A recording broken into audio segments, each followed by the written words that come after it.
Iran దగ్గర తక్కువ ధరకు దొరుకుతున్నటువంటి చమురు ఇప్పుడు ఆంక్షలు ఉన్నాయి కదా, ఇరాన్ మీద రష్యా మీద.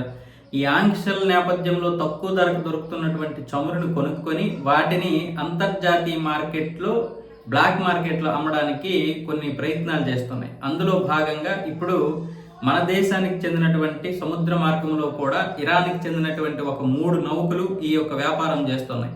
అవి ఎక్కడికి తరలించే ఏంటి అన్నది తెలియదు, కానీ మొత్తానికి మన కోస్ట్ గార్డు కంటిలో పడ్డాయి. అవి ముంబైకి 100 నాటికల్ మైళ్ళ దూరంలో పడ్డాయంట. ఆ 3 నౌకల పేర్లు ఏమొచ్చేసి స్టెల్లా రూబీ, ఆస్ఫాల్ట్ స్టారు, ఆల్ జాఫియా నౌకలు. ఇవి అమెరికా మంజూరు చేసినటువంటి గ్లోబల్ పీస్, చిల్వన్, గ్లోరీ స్టార్ 1 నౌకల గుర్తింపులతో పోలి ఉన్నాయి. వీటిలో అల్జాఫియా, స్టెల్లా రూబీ నౌకలకు ఇరాన్తో నేరుగా సంబంధాలు ఉన్నట్లు ఎల్ఎస్ఈజీ డేటా ధృవీకరించింది. ఈ నౌకలు ఒక ట్యాంకర్ నుంచి ఇంకో ట్యాంకర్కి చమురుని సరఫరా చేస్తున్నప్పుడు, అంటే మారుస్తున్నప్పుడు మన కోస్ట్ గార్డ్ అయితే చూసింది. వాళ్ళని రెడ్ హ్యాండెడ్గా పట్టుకొని ఇప్పుడు ముంబై నౌకాశ్రయానికి అప్పజెప్పాయి. ఇవి ఎప్పుడు జరిగింది? ఫిబ్రవరి 6వ తారీఖున జరిగింది. ఇది ఇప్పుడు చాలా ఆలస్యంగా వచ్చింది న్యూస్.